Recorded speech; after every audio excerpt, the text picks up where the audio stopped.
Welcome to the InfoWars Nightly News. I'm David Knight. It's Thursday, November 14th, 2013, and here are our top stories. Tonight, how the TSA is wasting their breath and $1 billion of your tax dollars.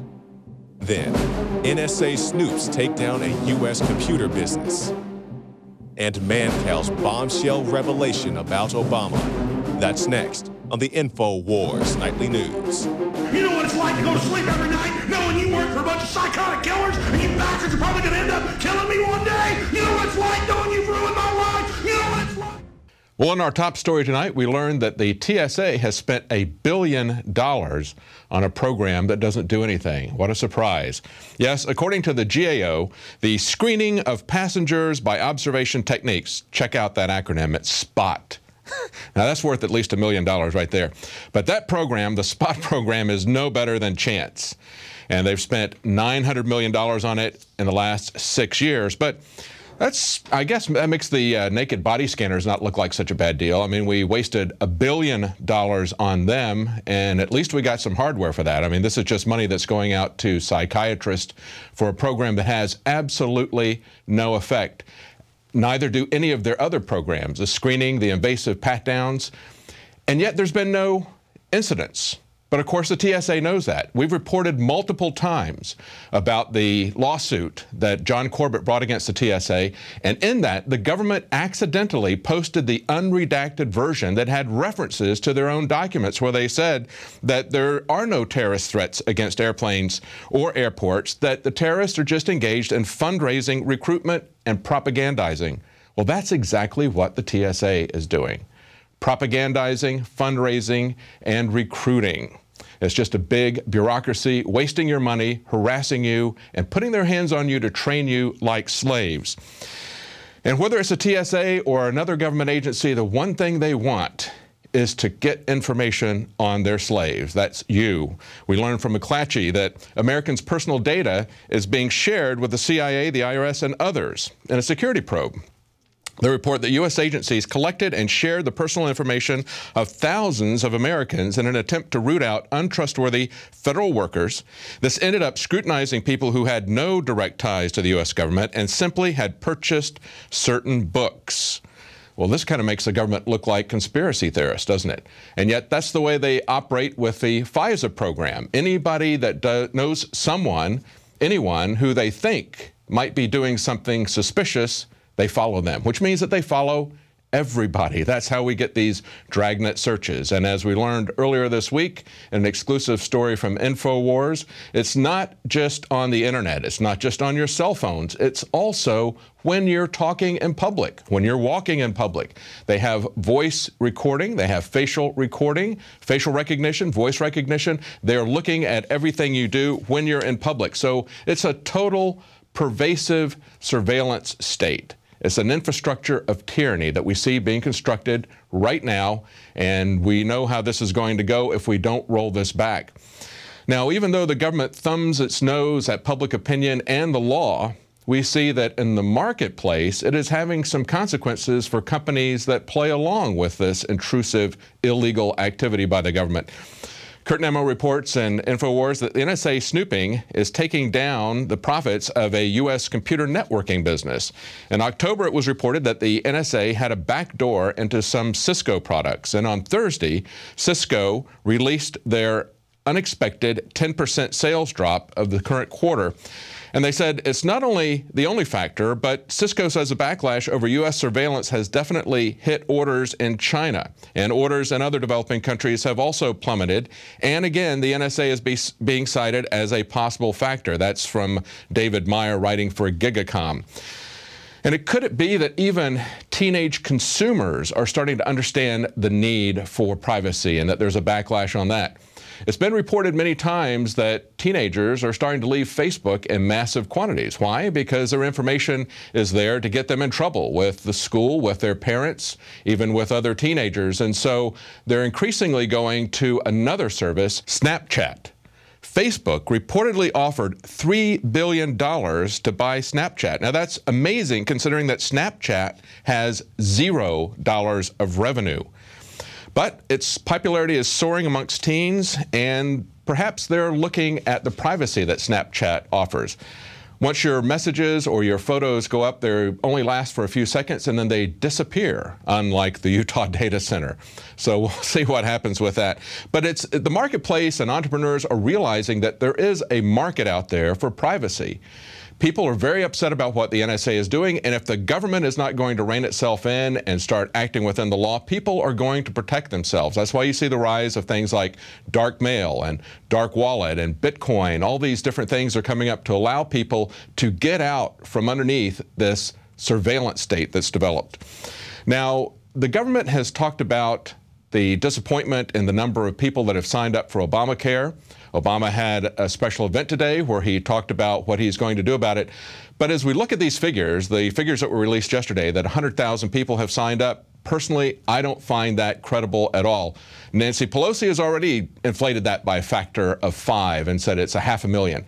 We know from marketplace.org that the goal of the Obama administration was to have about 500,000 people sign up into their program, and yet they're saying their official number, the number that they're going to stick with at the moment, is 100,000. I think it's far less than that. We're seeing dozens of people sign up state by state, and yet we know that millions of people have lost their insurance. But, you know, like Stalin said, to paraphrase Joseph Stalin, if 1 million people lose their insurance, it's just a statistic. But if one person loses their insurance, it's a tragedy. It certainly is for this lady who's suffering from cancer in Orlando. Here's that report. Gloria Cancer has cancer just about everywhere, as well as 5 brain tumors. She's made significant progress while at MD Anderson, but now her lifeline, her treatment there, could be cut off. If this letter make more problems for us than we don't need in this moment. This letter says due to the Affordable Care Act, her current plan will end next summer. We were thrown under the bus. A real tragedy, but as her husband pointed out elsewhere in that interview, they're being required to buy a plan that covers things like pediatric care, even though they have no children, or maternity, even though this lady is dying from cancer. And of course, drug abuse programs. All of these things are why people's insurance rates are doubling, even sometimes going up as much as a factor of 5. It's becoming as much as a house payment. So, of course, people are not going to be buying new houses. They're not going to be buying new cars because they're going to be buying insurance from an insurance company that they don't need. People who don't have children are going to be forced to buy pediatric care and so forth. So that's pure profit for the insurance companies, never going to have to pay off on those claims. And yet Obama is telling us that he's going to ease up a little bit on his mandates. The dictator-in-chief is going to graciously give us 1 more year before he starts canceling plans, he said today. But look at the details here from the Wall Street Journal. What actually came out, what he said was insurers can offer customers the option to renew their 2013 health care plans in 2014, allowing these individuals to keep their plan. Do you understand what's going on here? Insurers wouldn't be able to sell so-called substandard plans, but they would be allowed to let people extend their plans. Not required to, mind you. This is all, again, at the discretion of the insurance companies because this was written to inflate insurance companies' profits. So this isn't, they're going to allow the insurance companies to decide whether or not they want to keep somebody who's dying of cancer on their current plan, or would they like to double or quintuple their insurance rates? What do you think they're going to do? Why do we allow Obama to dictate to us what insurance plans we can buy, what kind of coverage we have to get? Who is this guy anyway? Mancow, thank you so much for coming on with us today, and repeat what you said on your radio show to me about Harry Lennox. He said that Obama shadowed him, that he couldn't shake him. It was kind of like a booger on your finger is kind of the feeling I got, that he couldn't shake him, and that there's nothing there, and that's the point I wanted to make about abused children, that you know, in order to protect themselves, they want to make everybody happy. So as I sat talking to Obama, you know, he was Christian with me, he was Muslim with the next person that came over and talked to him, and he's whatever you want him to be, but there's nothing there. And that's basically what Lennox was saying. There's nothing there. He's an empty vessel. He's whatever you want him to be. And perfect to be manipulated, a perfect puppet. And he says, Mancow, do I remind you of him? And I said, well, I don't want to say anything. He goes, oh, yeah, because all black people are the same. And he's laughing some more. He goes, Mancow, Barack Obama is me. He goes, you've seen me on TV. You've seen me in movies. He is me. And I said, what are you talking about? What are you saying? He goes, do I remind you of Obama? And I said, well, yeah, you do. He goes, he mimicked me. He followed me for years. And they wanted me to train him and teach him how to act. This is Harry Lennox's words. Lennox is a brilliant actor. And if you watch him, that's what Obama's supposed to act like. Well, that was an amazing segment today on the Alex Jones Show. Mancow confirming what many of us have been saying about Obama all along, that basically he is an empty suit puppet, a kind of Manchurian candidate that's been selected by his CIA family to essentially destroy the American economy, and he's doing it by destroying your choices about health care, among other things. But it's not just the insurance companies that are getting wealthy off of Americans. There's a massive transfer of wealth, of course, to the banks as well. Now, in an amazing PR blunder that was caught by Kit Daniels, J.P. Morgan Chase begs for mercy while not giving us any. They decided that it would be a good idea to have a question and answer program for their vice president, and they put this out on Twitter. Give us your questions. And people were coming back with things like this. Any plans to return illegally foreclosed homes to their rightful owners? If not, how do you justify your continued existence? Or do you have an org chart that's perfectly analogous to the criminal underworld? You know, capo, made man. Or do you just wing it? Does it feel any better paying the biggest bank fines in history so far, or did satisfaction of the crimes outweigh the fines?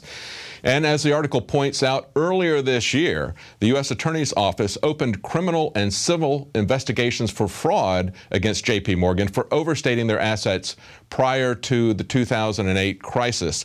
And that's still going on today. They have $1.95 trillion in assets, although they have $71 trillion in derivatives. As the article points out, that's 36 times what J.P. Morgan Chase owns, and this exposure is more than enough to crash the American economy. It's worse than the situation before the 2008 financial crisis. Well, it was back in August this year that we reported on the death of Dr. Bob Bowman. Now, yesterday, he was buried in Arlington Cemetery in a memorial service. Dr. Bowman was a 9/11 Truth Scholar. He was also a veteran whose career had spanned nearly 5 decades, including his service as the former director of Advanced Space Programs Development, also known as Star Wars. Now, in that, he was amazed that the government was using it not for the defensive purposes that they were talking about, but for purely offensive purposes. He was a man of peace. He was a man of intellectual honesty. He said about 9/11, the most unbelievable of all of the wild conspiracy theories is the one our government has told us.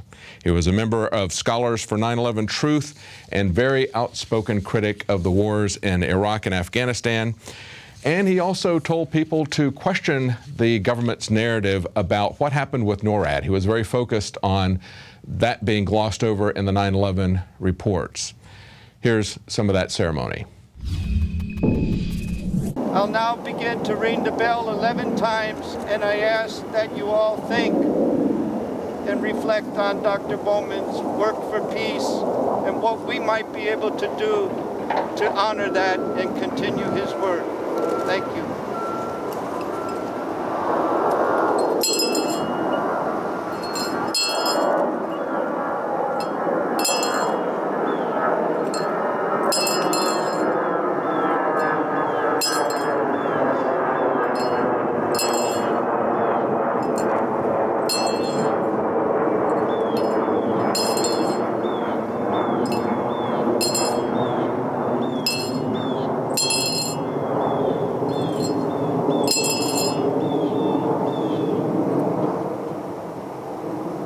Thank you.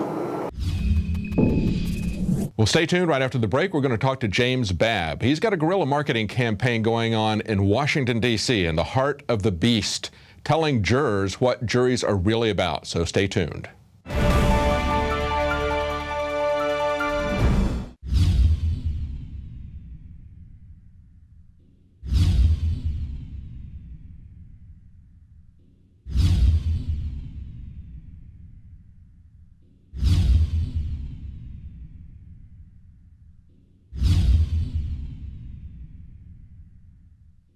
Hi friends, Alex Jones here to tell you about some of the most important information concerning you and your family's health. Radiation levels have more than doubled in the last 60 years in the Northern Hemisphere from all of the nuclear testing and radiological accidents. Radioactive contamination is now in most of the food supply. There's only 2 ways to avoid this. Move south of the equator or properly protect your thyroid with Nascent Iodine. Looking to protect my family, I've done deep research. Nascent Iodine is the purest, cleanest, absolute best form of iodine to protect yourself and your family. It's made right here in the USA, completely non-GMO. I searched out the best quality and now have developed a double-strength form of Nascent Iodine, exclusively available at InfoWarsLife.com. Nascent Iodine is on record as one of the only safe ways to detox from fluoride poisoning. Survival Shield Nascent Iodine. Secure your super high-quality Nascent Iodine today at InfoWarsLife.com. That's InfoWarsLife.com.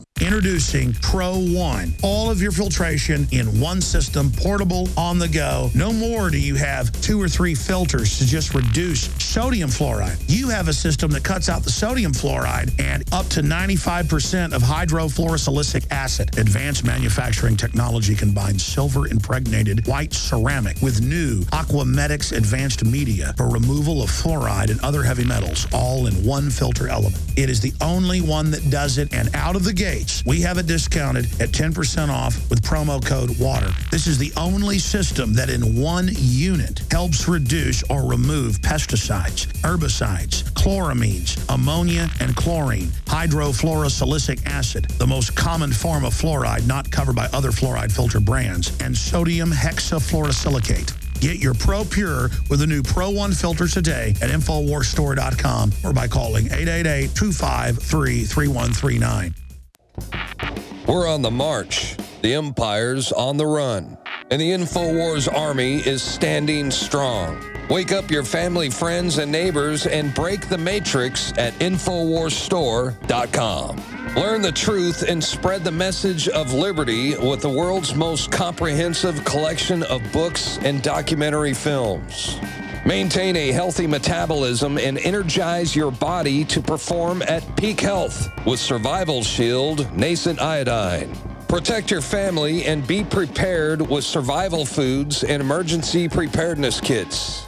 And now you can drink safe water with your own Pro Pure water filtration system, which removes fluoride and other harmful chemicals from your family's water supply.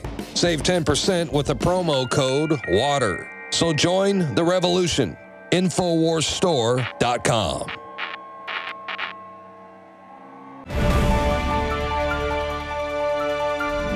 Our guest today is James Babb, an activist who set up billboards right in the belly of the beast.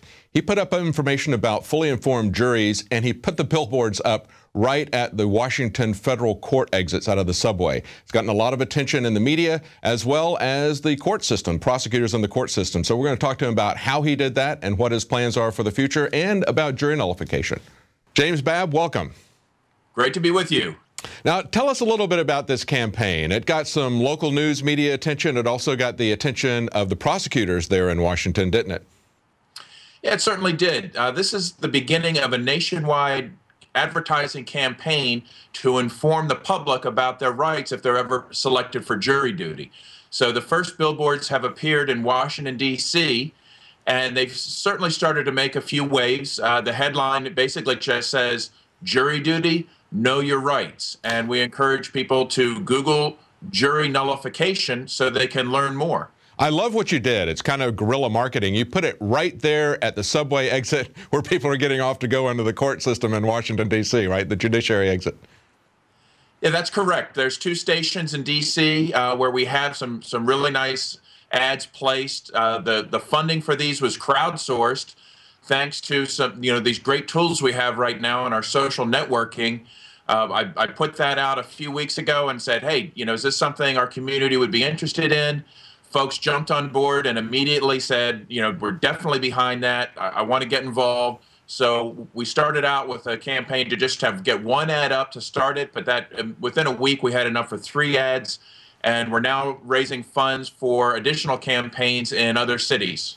That's great. You're using the latest, greatest tools that we've got now. I covered Julian Heiklin when he was going out and doing it the old-fashioned way. Here's an 80-year-old retired chemistry professor, and he's handing out pamphlets in front of courthouses and getting harassed, getting abused, getting arrested by the police there. But he did use YouTube to get the information out, or else that would have been a very much a one-man campaign against the machine.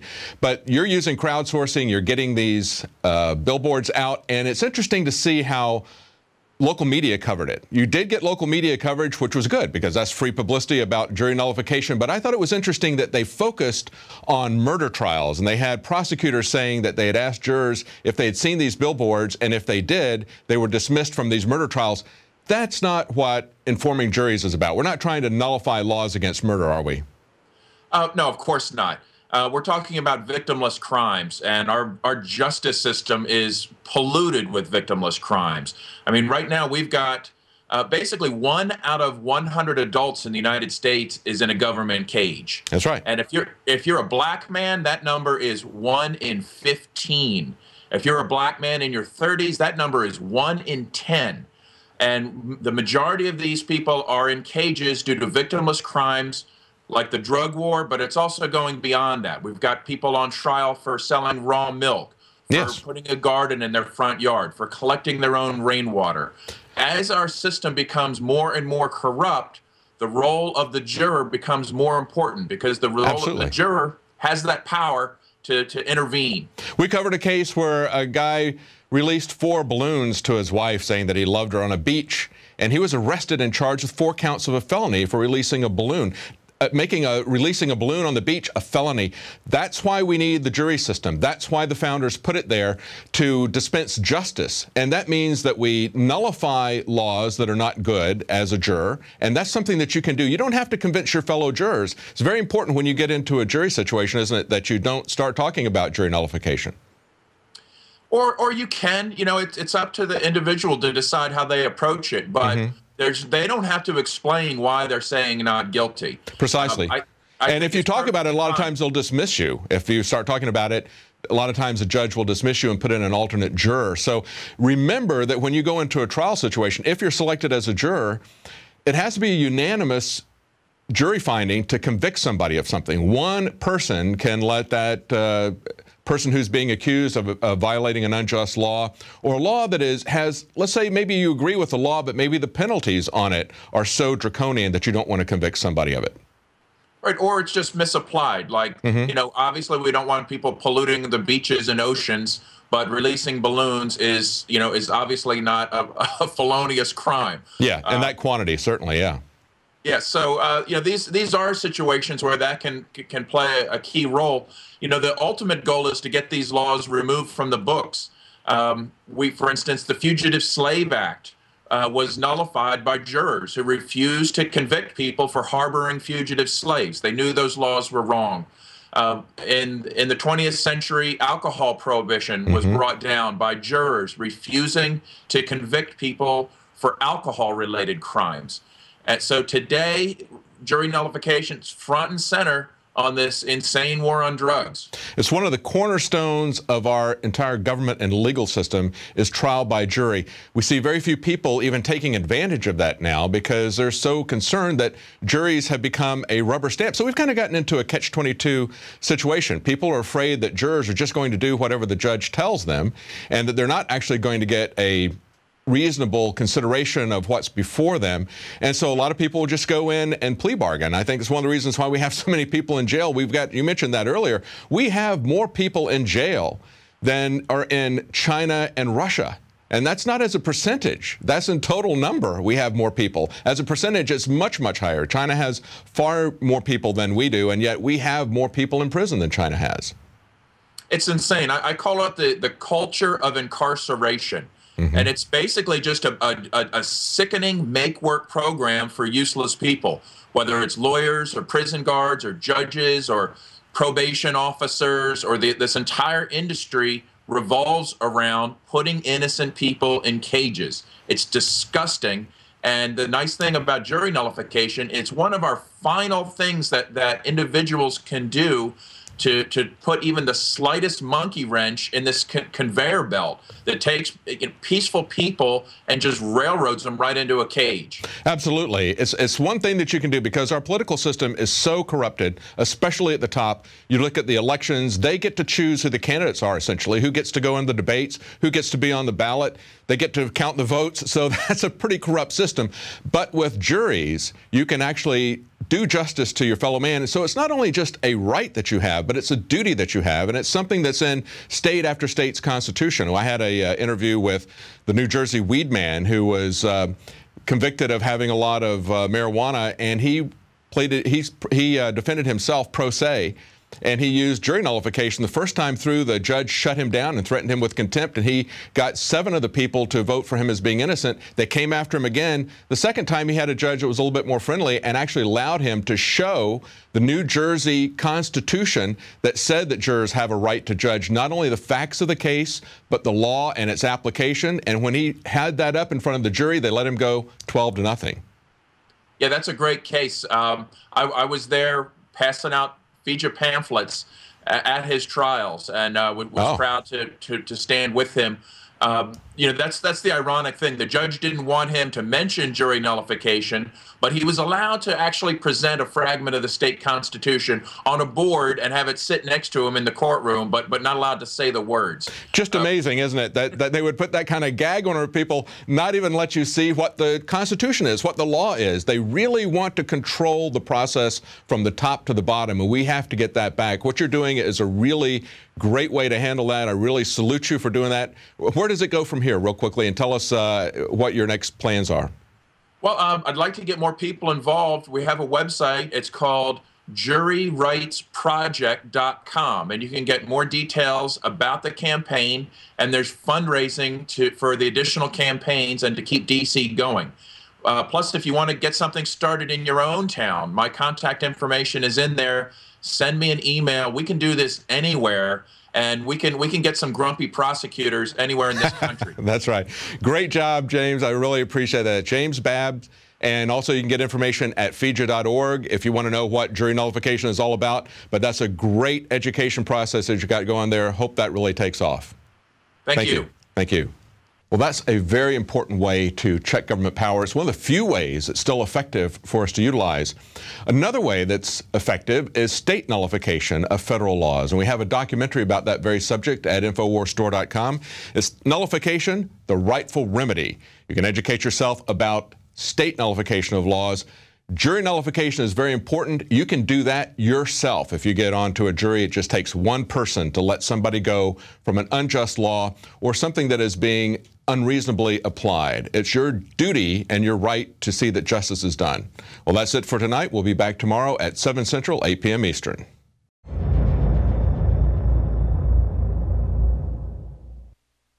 Now you can watch The Alex Jones Show live as it happens at Infowars.com/show. You'll find links to all of our content there and a free 15-day trial for Prison Planet TV. More than 60 movies and documentaries all in one place at Infowars.com/show.